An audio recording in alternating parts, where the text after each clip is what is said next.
The railroad did come up from Stony Clove, but not from Stony Clove Notch. It came up from between Edgewood and Neilsville, which would be the Myrtle Brook side. That's on the south. Okay, it was below Edgewood. Yeah, okay. And there was an industrial community called Neilsville, which was partway between Lanesville and Edgewood. If you drive 214 today, you can still see there's a side road that says Neil Road on it. Okay, cool. The railroad came up from there, from the main mill, which is in on Myrtle Brook, the main mill site, and had one railroad, the main railroad, the little cable railway, went up from the Myrtle Brook Mill to Devil's Acre. They had a second railway that ran down the northwest side that went down into the head of the Spruceton Valley. Wherever you go in the Catskills, you could look down and imagine glaciers below you. I think the weather challenges on this incident were particularly difficult. Whereas Panson Mountain is totally opposite. It's a mountain on top of a crater. It was really the development of New York State. Catskills were responsible. Yeah. Welcome to Inside the Line, the Catskills.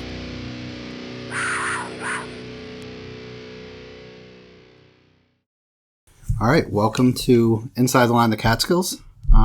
This is episode 46. I have a very special guest today, Dr. Kudish.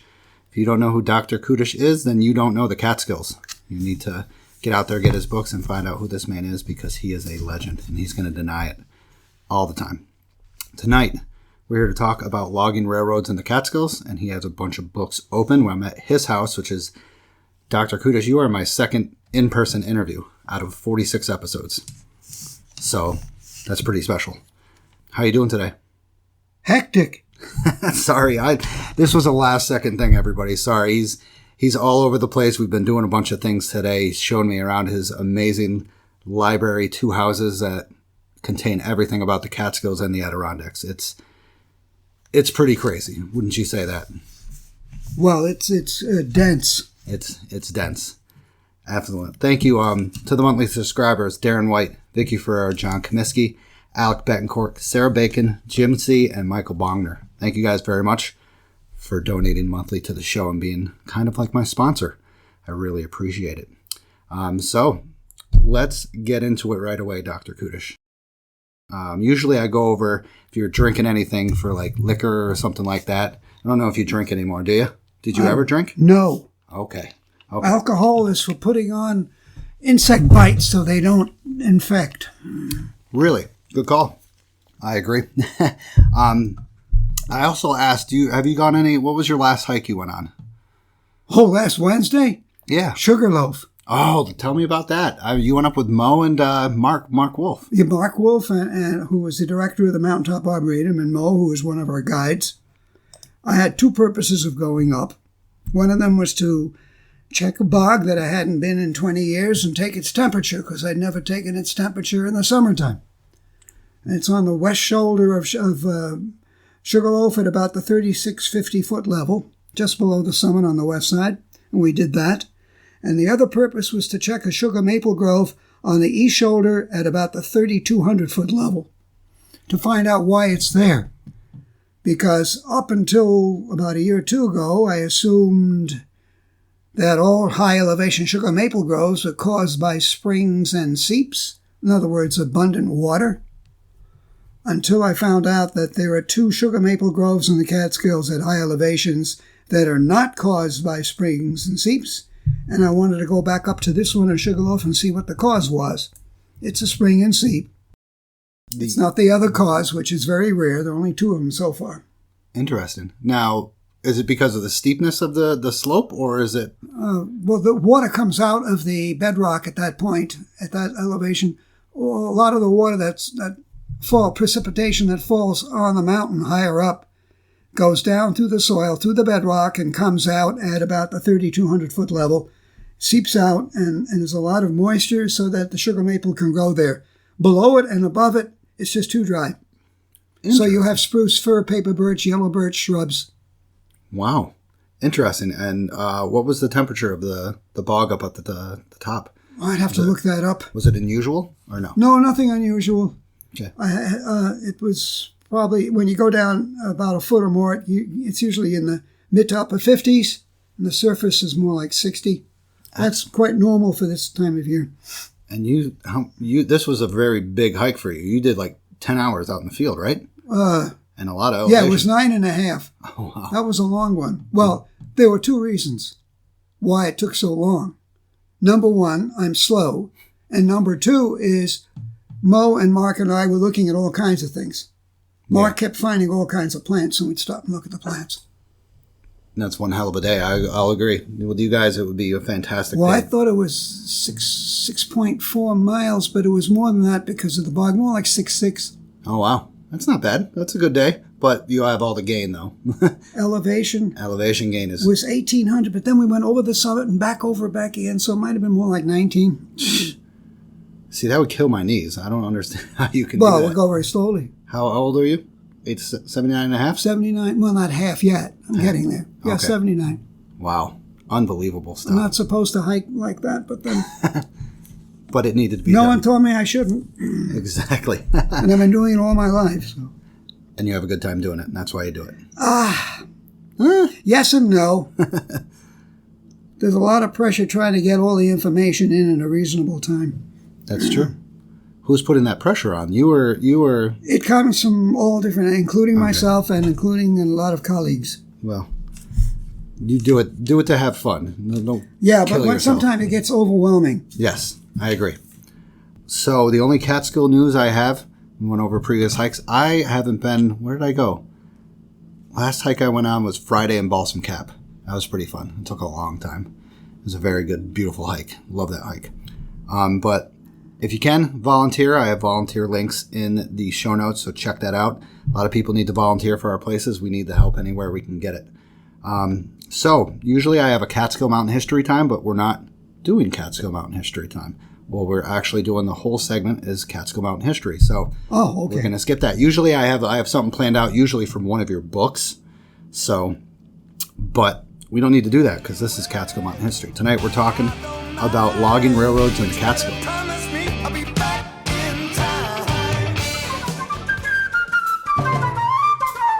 Let's go. I've always wanted to explore this topic because the Fenwick Lumber Company is absolutely fascinating, being how high it was on Southwest Hunter and Hunter Mountain. That is an amazing area to have a lumber company. But then after reading Dr. Kudish's books and other books, find out that basically Hunter Mountain was stripped of all its lumber, correct? Almost, right? Not quite. I did an article for Catskill Life magazine, about 8 or 10 years ago.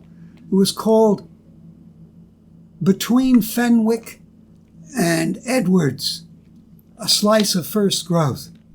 There's a section on the east shoulder of Hunter at about roughly 3,000 feet elevation that was not logged over, cut over, and remains in first growth. And I didn't know that until about 10 years ago, until I stumbled on it and realized what it was. That was written up in Catskill Life magazine. The lower elevations were barked by Edwards, New York Tannery in Hunter Village, about 1840s. And then Fenwick was up there on the summit and on the south slopes and the west slopes, roughly 1910, 1915. And in between those two areas is a stretch of Hunter that had not been cut. And it's still original first growth. It's a narrow, winding, sinuous strip, a few hundred feet high from bottom to top. And I discovered it, what was it? It was about 2012, 2013. I was climbing the Devil's Path. I wanted to go up from Stony Clove Notch to the Devil's Acre. And the purpose of the hike was to look at the mountain paper birch and the mountain ash at the Devil's Acre. I wanted to look at those two species. And I had no intention of what I did find, that at about the 3,000 foot level, when I got above the hemlock bark roads and below the Fenwick logging roads, there was a stretch of old growth trees of yellow birch and red spruce. There might have been some other species that I determined were first growth, hadn't been cut. And I was trying to figure out why. And then I had to get all my maps together, all my Fenwick information together, all my Edwards information together. And there was a place up there that was kind of a no man's land that neither wanted or could get to. The reason why it was Edwards did not bark it was because the hemlock ran out. It was too high for hemlock. If you're not sure what barking is, it has to do with the tanning industry and the removal of hemlock bark for the manufacture of leather, especially shoe leather. As far as Fenwick, the reason why they didn't go east of their line and go down towards Stony Clove is because the property boundaries. I don't know. I'd have to look up to see whether it was Forest Preserve bounding on the east and they couldn't go over the line. There was a property boundary that stopped them. For Edwards, the cause that stopped them from hemlock barking was they ran out of hemlock at about 2,900 or 3,000 feet. So if you come up the Becker Hollow Trail, and also some of the roads that branch off of it, those are old bark roads. Those are Edwards bark roads. Oh, wow. And you go up the Becker Hollow Trail to the point where the road stops. I forget the elevation. I have to look it up. It might be about 2,900, 3,000 feet. But where the road stops is where the barking stopped, and the hemlock ran out, and above that, it's first growth forest. It was not touched. Wow. So you can tell right away where the first growth begins because the road stops. It isn't always that easy, but in that case, that was an easy one. That was easy. Now, if we were to look back in the 1900s and 1800s, at that time, would you see Hunter Mountain like partially, like just bare, right? It was completely bare, or did they do it in sections?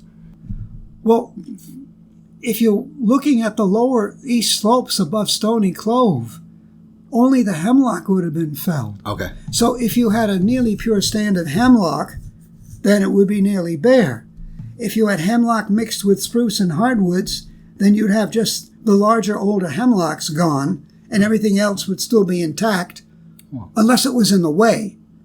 Yeah. And they had to remove some spruce and hardwoods in order to get the roads through and the hemlock out. But it wouldn't have been clear-cut for hemlock unless it were just pure hemlock stand. Okay. And some of the stands might have been, and some were not. It depends on the individual stands. As far as Fenwick was cutting spruce and they were cutting yellow birch. That would be the primary cut. And some of the areas, if you look at some of the photos, were nearly clear-cut. Yeah, they Probably, were. but not all of them. Certainly the area that was Summit Camp, which is now Devil's Acre, was quite open because they had a whole series of buildings up there. Yeah, I remember They seeing not only pictures. had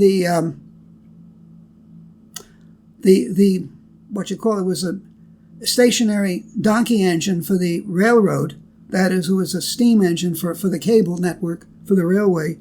But they also had a bunch of camps for the workmen to live in. Yeah, they had cabins. Right? Cabins. They had a kitchen. I think they had a laundry up there. So just imagine if you're up there at the Devil's Acres lean-to. That used to be an area for That was people. cleared. That was cleared, clear-cut. As Wow. far as other areas, And now it's like a swampy area, right? yeah, it's quite wet in there. Yeah, it's horrible. But they needed that water source. They needed it in proximity to the steam boiler that fed the donkey engine. Wow. If they're gonna make steam to run the railway cables, they would need a water source up there in the mountains. So they needed that water in the saddle between Southwest Hunter and Hunter. So As far as clear cutting other areas, you'd have to almost study them one at a time and figure out what they cut out of there, what was there first. Yeah. There might have been some areas that were clear cut and others that were not. They might have had species they didn't want, or they could have had young stands of spruce and yellow birch that were too immature for harvest. I think more likely a complex patchwork quilt, a forest of different ages that they treated rather than having it uniform over their whole industry. Yeah. So let's get onto the railroad. Now, this railroad went up from Stony Clove Notch all the way up to the Call. No, it didn't go up from Stony Clove Notch. Oh. They had two railroad grades. One of them came up from the main mill, which is on the south side in Myrtle Brook. Oh, that's going down Wait a towards minute, now, you Lanesville? said from Stony Clove. Okay, the railroad did come up from Stony Clove, but not from Stony Clove Notch. It came up from between Edgewood and Neilsville, which would be the Myrtle Brook side. That's on the south. Okay, that's it was the south. below Edgewood. Yeah, okay. And there was an industrial community called Neilsville, which was partway between Lanesville and Edgewood. If you drive 214 today, you can still see there's a side road that says Neil Road on it. Okay, cool. The railroad came up from there, from the main mill, which is in on Myrtle Brook, the main mill site, and had one railroad, the main railroad, the little cable railway, went up from the Myrtle Brook mill to Devil's Acre. They had a second railway that ran down the northwest side that went down into the head of the Spruceton Valley. And the head of it would be the West Kill, Yeah. the West Kill drainage. And that railroad went down from Devil's Acre is about 3,500 feet. It dropped to about, I think, 2,800 or 2,900. In fact, if you take the Devil's Path up today from Spruceton, from what is now, West Kill Falls, Yeah, Westkill Falls, yep. you Diamond Notch. cross that grade on the Devil's Path at about 2,900 feet. I think at that point it was not the railroad, it was a feeder logging road, and the railroad was a little bit farther in. And then from there, the tram went all the way up to the Devil's Acre. Wow. So what happened is that the steam railway in Devil's Acre, they had a stationary locomotive, a stationary engine. It didn't move. It was not on wheels. And that's what all the water was up there. They must have burnt wood to haul coal up there, would have been a job. So they must have used wood for fuel. Yeah. And they had the water in that wetland, that swamp up there. And they had a cable railway going down both sides of the mountain, the south side toward Myrtle Brook and the northwest side down toward the Spruceton Valley, the Westkill Valley. Wow. And then they had feeder roads, not railroads, but roads. And the roads were more horizontal. They were more gentle grades. And one of them went east from Devil's Acre, and it's now the Devil's Path. If you follow the Devil's Path east out of the Devil's Acre, you go, half a mile, 2/3 of a mile, and it's pretty level. Mm-hmm. It's pretty. And then it starts down, winding down with switchbacks down towards Stony Clove Notch. Well, the road went as far as it was level. It starts going down steep. It's not the Fenwick anymore. It was built when the Devil's Path was put in the 30s, 1930s. And then the other road, not railroad, but road, goes along the north shoulder of Southwest Hunter. It's now used, I think, by hikers to gain access to Southwest Hunter. It's nearly level. I hiked it a few years back, and you can actually see that it's a well-built road because where it crosses little brooks and rills, you can see the stonework that was put up. Oh, really? So they took some care to build a good road, but I don't know that it was a railroad. Maybe it was. What do I have here in my... I did write feeder railroad. What is that now? Can you explain what a feeder railroad is? Well, the feeder railroad would be like a tributary railroad to the main cable. Oh, okay. Actually, I'm looking at my book, Where Do the Tracks Go in the Catskills? Yes. And I do have 2 feeder railroads going on Southwest Hunter, but I have a mistake in my book, which has been corrected in the addendum, that the so-called railroad going east from Devil's Acre was not a railroad, but a road. But apparently the Southwest Hunter side, the west side from Devil's Acre, was a railroad. And I think that's correct because it was awfully well built. For a road, they can kind of slop it together. But to build a railroad, especially when they had to cross little brooks, they had to be really careful. And so they had some elaborate stonework and little bridges. The stonework is still there. So I just made a mistake right now. That's okay. But I had corrected one of them. But I'd forgotten that it was a railroad. There were 2 feeder railroads on the west side on Southwest Hunter. One at about the 3,600-foot level and the other lower down at the 3,000-foot level. Now, I remember seeing a picture a while back of basically a log chute I don't know if this was Fenwick or not, that looked like it was being fed into like a smaller chute, massive amount of logs that'd be fed in kind of like a water chute. Was that the Fenwick, or was that some other place? One of my friends posted it on Facebook, and it looked basically like a kind of like a chute that had water in it, and the water would float the logs down to the bottom of the. Was this chute in the Catskills? I believe it was. Because in the Adirondacks there were several of them. One of the famous one was J&J Rogers coming down Whiteface Mountain into Wilmington. That must have been crazy, dude. People didn't die on that thing. I mean, I might be wrong. No, you might be right. Because when I went up to Bog 410 6 years ago, which is on Southwest Hunter, I wanted to work a bog up there. We found an artifact, something on Southwest Hunter. On the west, would be just west of the Devil's Acre. I don't even have it on my map here. West of the Devil's Acre, that looked like it could have been a log chute. Yeah. It was not a railroad. It was too steep even for a road. And it was like a notch or a ditch built into the hillside coming down off Southwest Hunter. And I suspected that it could have been a log chute. They would have had to send water down that chute in order to move the logs. They couldn't have done it if it were dry. And I don't know how much of a water source they would have had up on Southwest Hunter.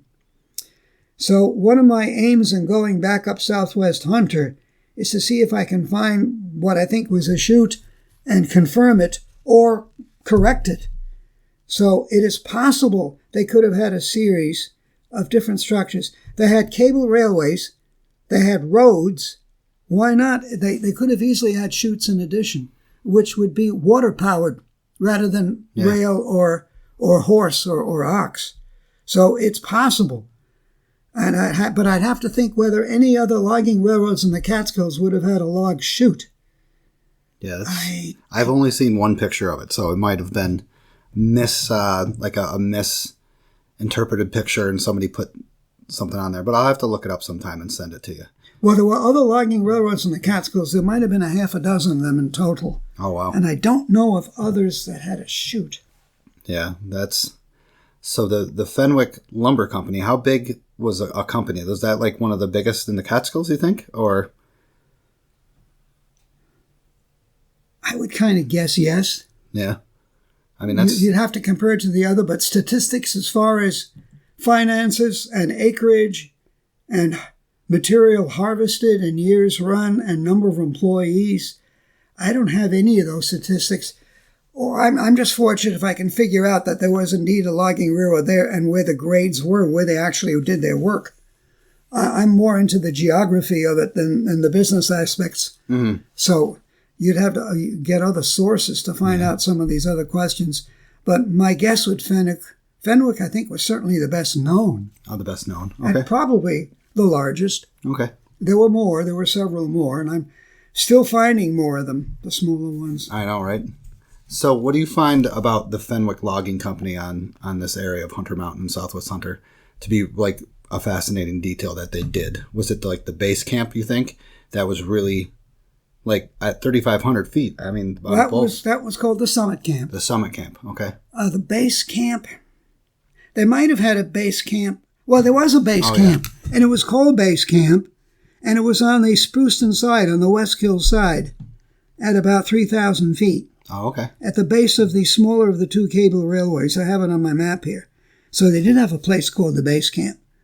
So is that unusual to have a massive place for them to stay that up high? I mean, coming off of Stony Clove Notch, that's some steep grade. And they built roads and railroads. They didn't come out of Stony Clove Notch. I mean, down towards the Myrtle. They came out of Myrtle Brook. What is unusual about Fenwick is that they did work so high up. They logged all the way up to the summit of Hunter. Wow, 4,000 feet? At 4,000 feet. I'm trying to remember. Hunter is by far the highest elevation peak in the Catskills. It doesn't have original growth forest on the top. I forget what the next one down is. I think Almost all the peaks over 3,500 have original growth forest on the top, except maybe for a half acre, an acre that was removed for a fire tower or something like that. I'm thinking of Balsam Lake Mountain and some of the others that were up there. But I think Hunter was the only summit over 3,500 that I can think of offhand that does not have its original forest. Wow. And because of Fenwick, all the others were not cut over. Wow. I think all the way down to 35, 34. I have to think of what was the next lowest summit below Hunter that was cut over completely. Pisgah at 2,900 something up on the green. Oh wow. So Albany, but there must have been something in between. I'd have to think. I'd have to look it up. yeah.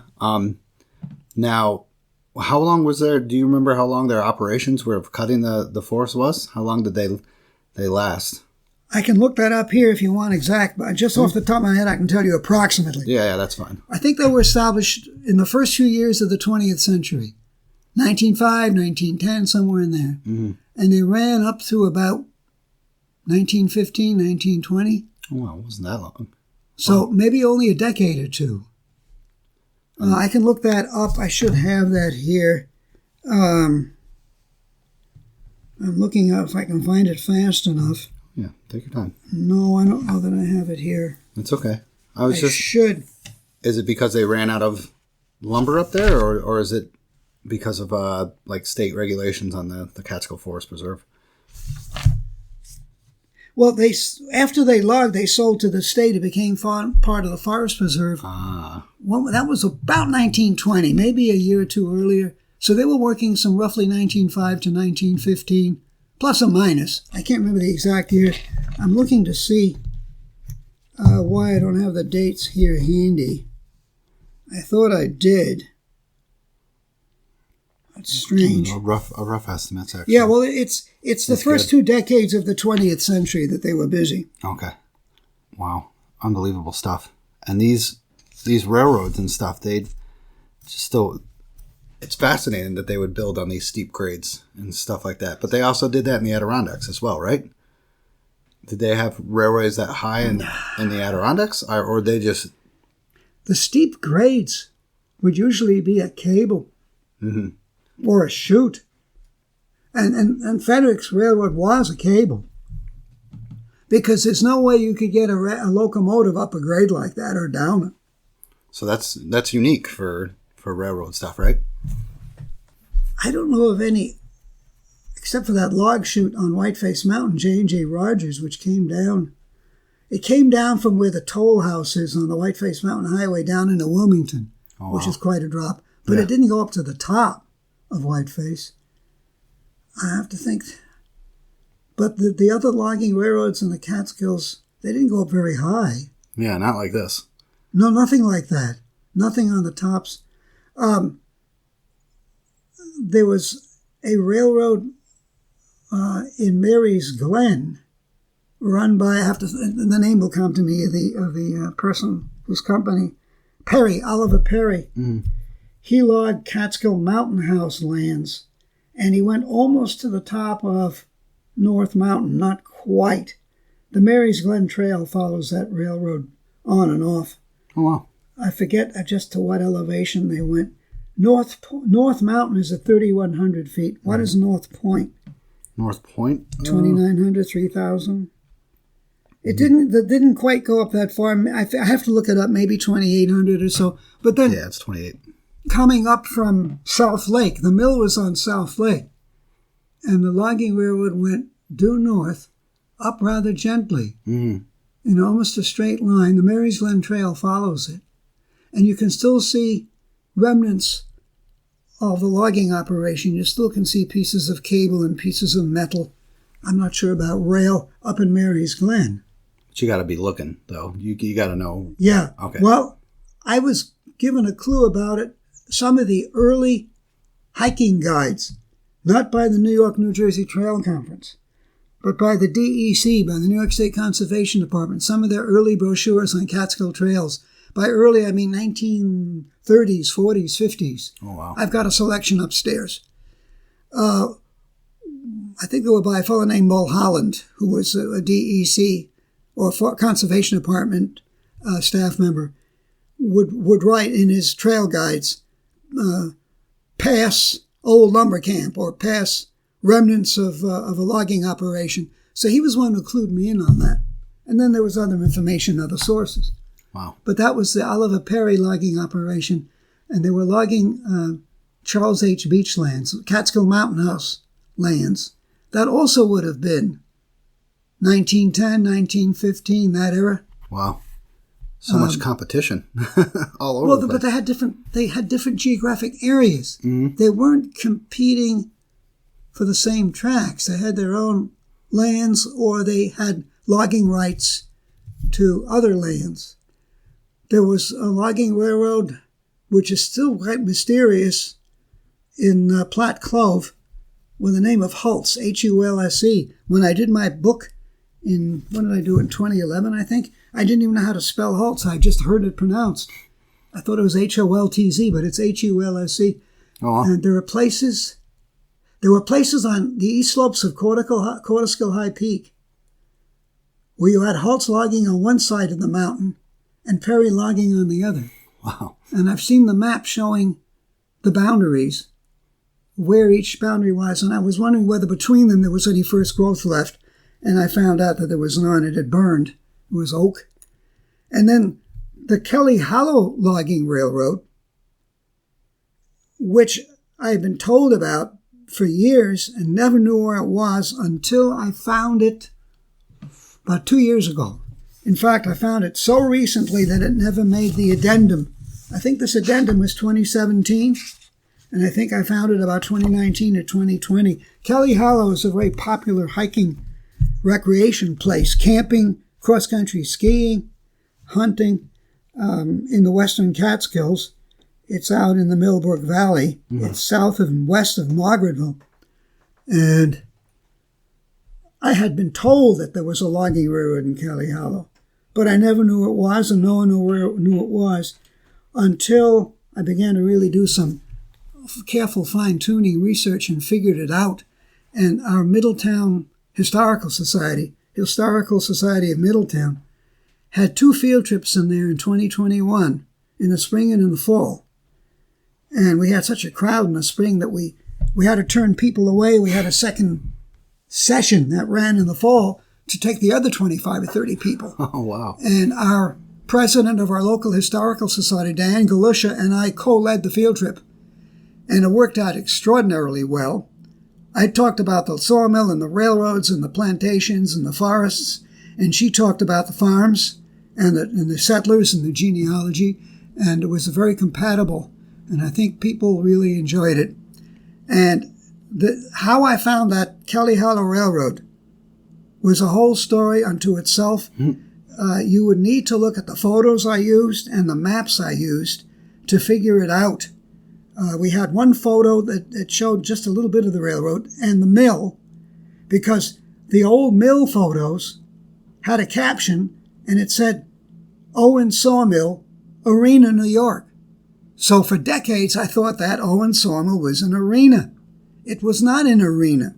It was about 5 miles east in Kelly Hollow. The reason why they had located it as arena in the caption of the photo is because Arena was the nearest post office at the time.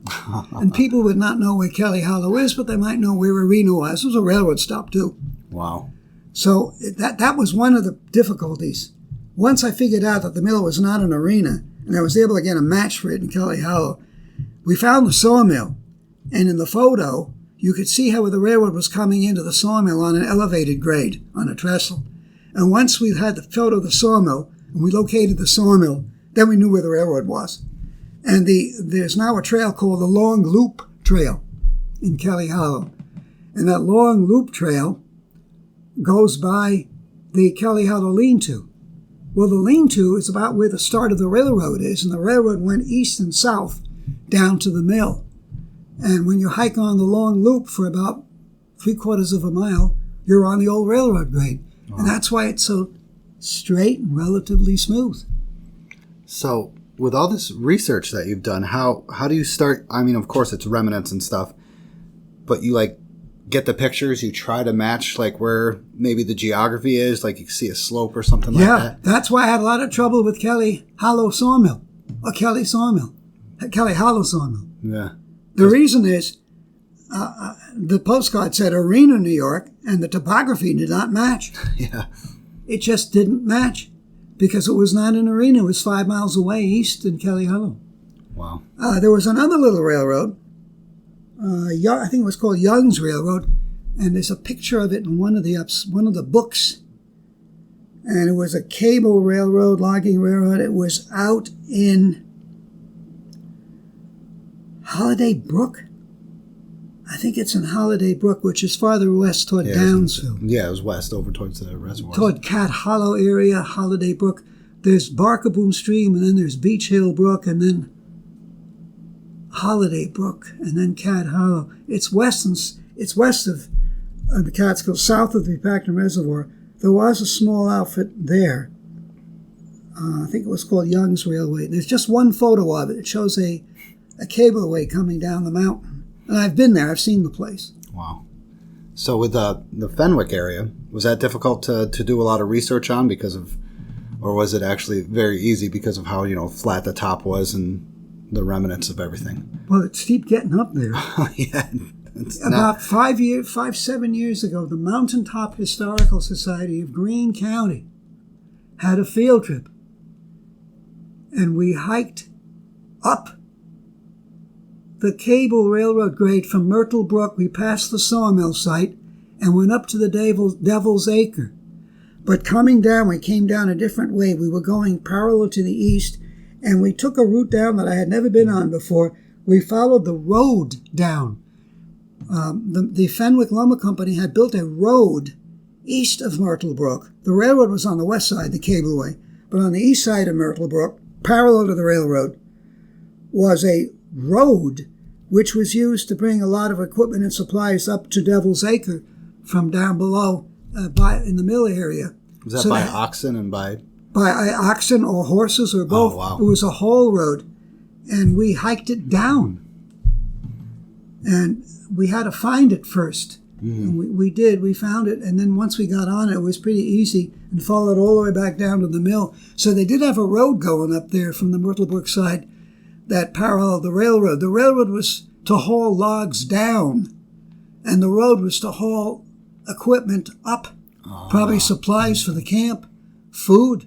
Mm-hmm. Who knows what else they hauled up there? Probably for that time it would be liquor, I assume they were. All their cooking was done with wood, and that the donkey engine that ran the cableway was fed by wood. I mean, why haul coal all the way up there? Yeah, right. Although coal was easily accessible on the Ulster and Delaware down at Fenwick Switch. But they could have hauled supplies up. 1,500 feet. So that's what?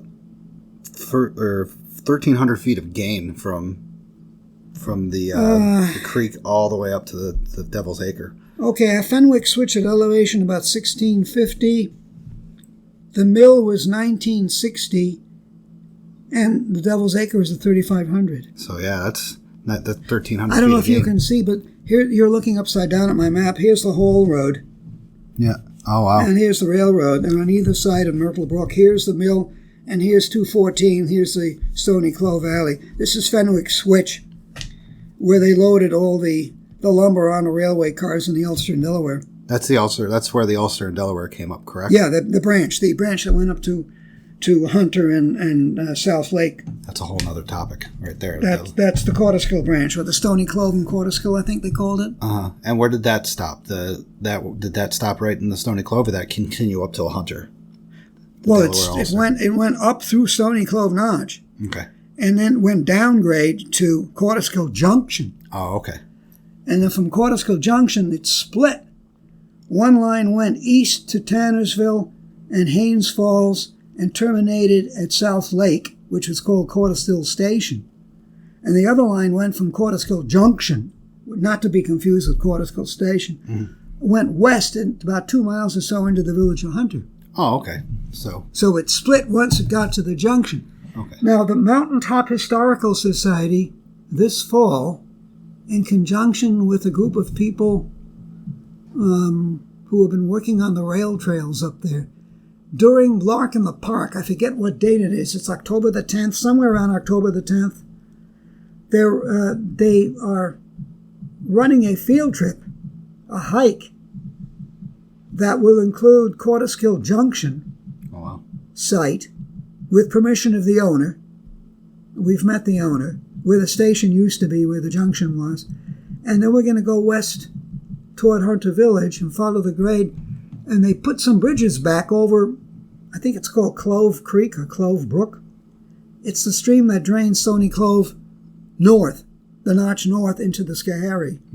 The railroad had spanned the creek, and there was no bridge there. But now they've replaced it. It's part of a rail trail. Now that split was for like recreation. That wasn't for like lumber companies and stuff like that. It just went into the towns for like the workers. Well, it was for both. Oh, okay. Because I had passenger and freight trains. Oh, okay. And mixed trains. Mixed meaning freight and passenger. They would have... Now... Go ahead, you can... Can you shut... So yeah, is there anything else about... Shouldn't ring again. Is there anything else about like the Fenwick Lumber Company that you would find, worthwhile of talking about on the podcast? There are photographs in some of superb photos in some of John Hamm's books. I forget exactly which, but John Hamm did a number of books on the railroad history up in Greene County and elsewhere on the Ulster and Delaware. And he has photos of the lumber mill with the stacks of lumber that had come out of the mill are piled up 20, 30 feet high and more outside the mill. Wow. And he's got photos of the lumber camp. So John Hamm's books are a great source. Excellent. For old photos. He's got several books. Was the mill year round? So I can imagine in the winter it would be absolutely insane being that high of an elevation. Well, the mill itself was at 1,900 feet. Did they run in the wintertime? That would be crazy, especially on Hunter where the weather's already crazy because that's where they're getting snow.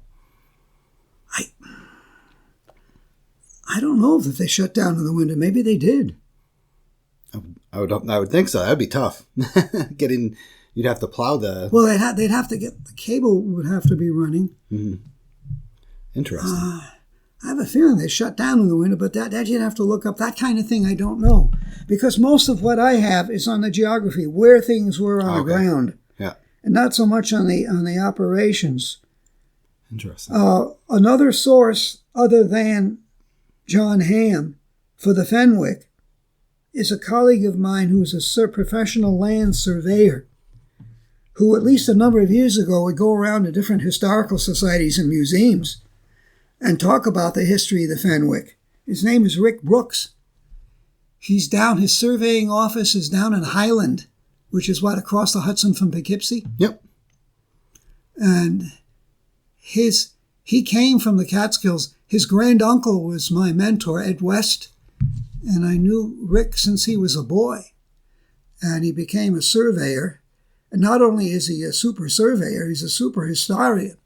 So when you hike with him, not only do you learn the geography and the surveying, you learn the history. And he has co-led field trips with the Mountaintop Historical Society and the Empire State Railway Museum in Phoenicia and given lectures on the Fenwick. Excellent. I would think that Rick might be that person who's with us today who knows more about the Fenwick than anybody else. John Hamm would be another. I mean, between the two of them, I couldn't choose which one. They both have their specialties. Yeah. Well. But the two of them. Awesome. I will definitely get a hold of them for future stuff. So. Well, John Hamm writes his books. I don't know that Rick does much writing on it, but he for a number of years he did a lot of speaking. I don't know if he's doing much speaking now. I haven't seen him in a few years. I still think of him as a 15-year-old boy when I first met him. But he should be pretty close to retirement now, I think, Rick. Yeah, I would say so. I would think so. Excellent. Well, excellent, Dr. Kudish. I hope I didn't push you a little bit too hard today. I'm thanking you could join me on the podcast. I hope to get you on again sometime in the future for whatever you want to talk about. Did you want to talk about Mink Hollow for a minute? Sure, let's. Didn't you mention that on the phone last night? Mink Hollow is in between Sugarloaf and Plateau, you're correct? Yeah, but it's not a railroad. It never was. But if you're interested in it, I can mention a little bit about it. Heck yeah, go right ahead. Because you brought it up last night. Mink Hollow was a road, not a railroad. And it's a very early road. It was a commercial road. What happened is when Edwards Tannery opened in the village of Hunter, when did Edwards open? 1817? Somewhere about 1815, 1820. There was no road up Corderskill Clove at that time. And they had to get all the hides that came in from South and Central America to the tannery so they could tan them. And the hides came by ship to Kingston, to the port at Rondout, and then loaded on wagons and went up what is now Route, 212 up to Lake Hill, yep. And then up Mink Hollow, over the pass at Mink Hollow between Plateau and Sugarloaf, and then down the north side through what is now Elka Park, and then west and out to the village of Hunter where Edwards Tannery was. And that's how they brought all the hides in on wagons. By oxen, right? By oxen or horses or both. Oh, wow. They used both depending on the needs. Maybe oxen, possibly both of them. And until the road was completed through the Corderskill Clove, that was a little later. And then they were able to get the hides up from probably Catskill Village, the port of Catskill, and up the road what is now 23A. But 23A was built later. I have all the dates on those roads. There was the old Hunter Road that was much lower down in the Clove. Actually, I followed that road a few years ago and did an article on it for Catskill Tri-County Historical Views on the old Hunter Road. It went right by the Kierstead Tannery, right down in the Clove. And when that road was built, then Edwards didn't need to use the Mink Hollow Road anymore. They were able to much more easily bring the hides up from Catskill Village, the port. That must have taken a while. Well, yeah. I mean, those wagons are moving, 3-4 miles an hour? Yeah. And I actually just did, on my previous podcast, I just did an article. It might have been from your book or somebody else's book about hauling the tides by slop and stuff like that, how sometimes they would reject it. It was the Bluestone Quarries. How it would be transported from the Catskills to the river down to Manhattan. And sometimes Manhattan would deny it, so it would have to go all the way back. Because if it wasn't high quality that Manhattan wanted, they denied it, and it went all the way back. They just didn't dump it somewhere. I forgot where it was. I had it. I don't know that. I had it written down, but didn't it go down by barge, down the river? It might have. Yeah, I have it in one of my. Well, once the railroads were built, they could ship it by rail now. Oh yeah, definitely. But the railroad on the east side of the Hudson was built in the 1850s. It's the New York Central and Hudson River. Yeah. And the one on the New York West Shore in Buffalo opened in the 80s on the west side of the river. Yeah. 1830s, Bluestone Quarries in Westbrookville and Sullivan County were sent down by wagon to Rondout, and it was shipped by a small sailboat to New York City. Okay. Cool stuff, Bluestone Quarries. I got that from a different book. So, but excellent. Yeah, Mink Hollow. The grade isn't that bad going up there. That's a good choice for a road. No, it's not. It's not. No, it's not that steep. It's not that steep, but Mink Hollow is pretty rocky, but that's still a good selection for a road because it doesn't do any like crazy stuff like Catskill Clove. That's crazy. Well, that's why it was built later. Yeah. Yeah. Cool. Excellent. Well, thank you for that little piece of history. Maybe I'll put that in the beginning now. Yeah, well, Mink Hollow was not a railroad. Okay. Excellent. Well, I think that's it. So I thank you for joining me, Dr. Well, thank Kudish. you. I had a great time, and let's do this again. Find a topic you want, and we'll do this again sometime. All right, fine. All right. Have a good day. Okay. Thank you for listening to the show. If you enjoyed the show, subscribe and throw down a review on Spotify, Apple Podcasts, or any podcast platform that you use. You can also check out daily updates of the podcast and my hikes, and also memes on Facebook, Instagram, Twitter, and the official website of the show. This isn't a goodbye. This is a see you later. Hopefully.